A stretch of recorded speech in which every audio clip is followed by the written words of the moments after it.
और जब हम भोलेनाथ का निर्माण करें या हमारे दरवाजे पर घर में आचार्य ब्राह्मण देवता पुरोहित आकर के निर्माण करें तो उस शिवलिंग की लंबाई और चौड़ाई का भी माप बताया गया है शास्त्रों में।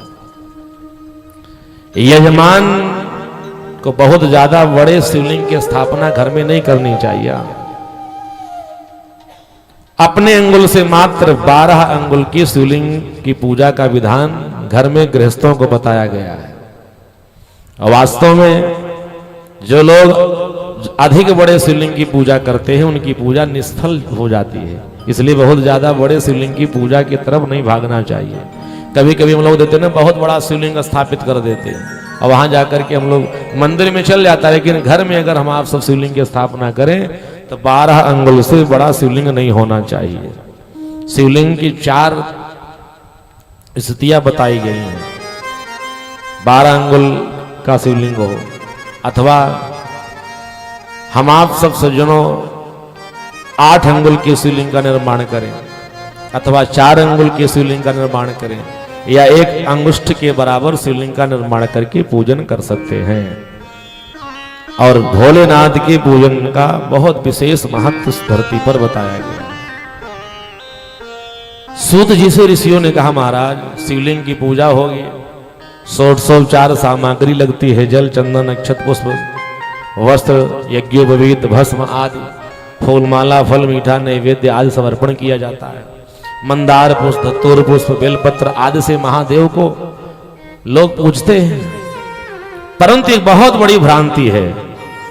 भ्रांति क्या है? लोग कहते हैं कि महादेव का पूजन करें तो भोलेनाथ को जो भोग की सामग्री फल मीठा अर्पण करें, क्या उस प्रसाद को ग्रहण नहीं करना चाहिए?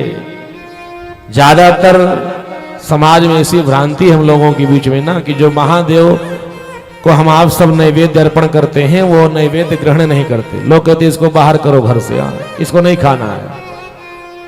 कृपा करके इसके विषय में बताइए। सूत जी कहते ऋषियों ध्यान दे करके सुनो, भोलेनाथ के नैवेद्य की महिमा संसार सागर में सबसे श्रेष्ठ बताई गई है।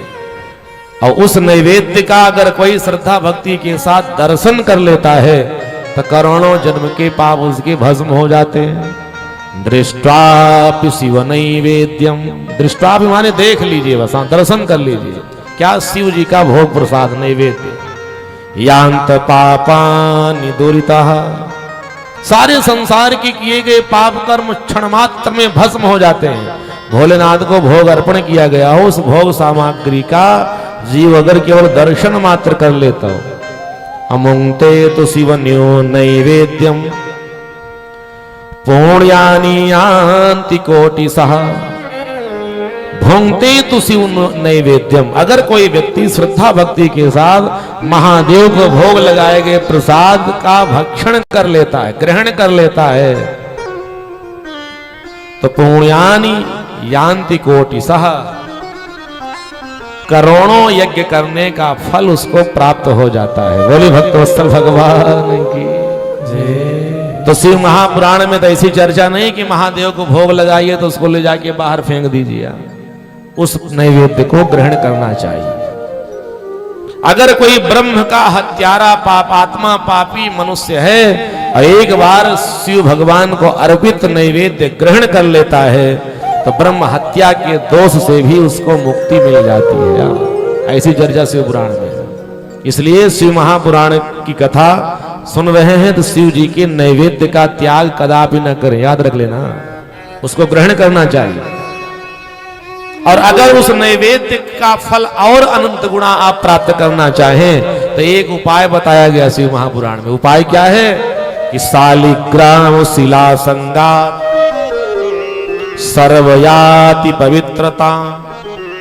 भोलेनाथ के नैवेद्य को भगवान विष्णु के श्री चरणों से स्पर्श करके अगर ग्रहण किया जाए, उसका वितरण किया जाए,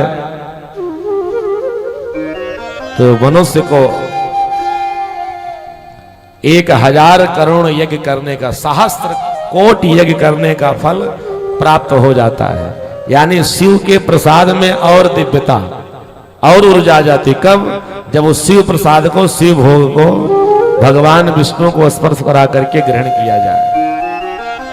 इसलिए अगर भगवान को भोग लगावें तो उस प्रसाद को ग्रहण करने के लिए चलें तो घर में ठाकुर जी की मूर्ति होती है या शालिग्राम भगवान होते हैं या राम जी हैं, तो हम सब भगवान राम के श्री चरणों से उस प्रसाद को अर्पण स्पर्श करा लें। निश्चित हमको आपको सबको अनंत फल की प्राप्ति होगी। सूत जी से ऋषियों ने कहा, महाराज एक एक प्रश्न का उत्तर आप दे रहे हैं, सुन करके आत्मा बड़ी आनंदित हो रही है। एक बात और बता दीजिए, क्या भगवान देवादिदेव महादेव को सबसे ज्यादा अधिक प्रिय क्या है? सूत जी कहते, ऋषियों संसार सागर में सबसे ज्यादा अगर महादेव को कुछ प्रिय है तो शृण्वध्वम बिल्व महात्म्य सावधान तयादरात। सावधान होकर के छोटा सा प्रसंग सुनिए। और प्रसंग क्या है? और प्रसंग है बेलपत्र। भगवान देवादिदेव महादेव को अत्यंत प्रिय है।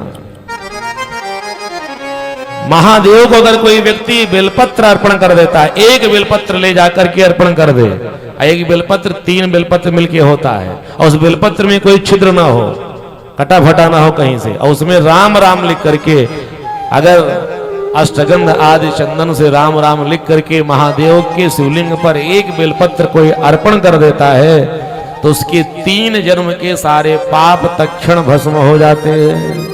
त्रिदलम त्रिगुणाकारम त्रिनेत्रम च त्रिधायुधम त्रिजन्म पाप संहारम बिल्वपत्रम शिवार्पणम। एक बिल्वपत्र अगर श्रद्धा के साथ कोई व्यक्ति महादेव के ऊपर अर्पण कर देता है राम राम लिख करके, तो वो उसका महत्व यह है कि उसके जाने जाने के किए गए सारे पाप समाप्त हो जाते हैं।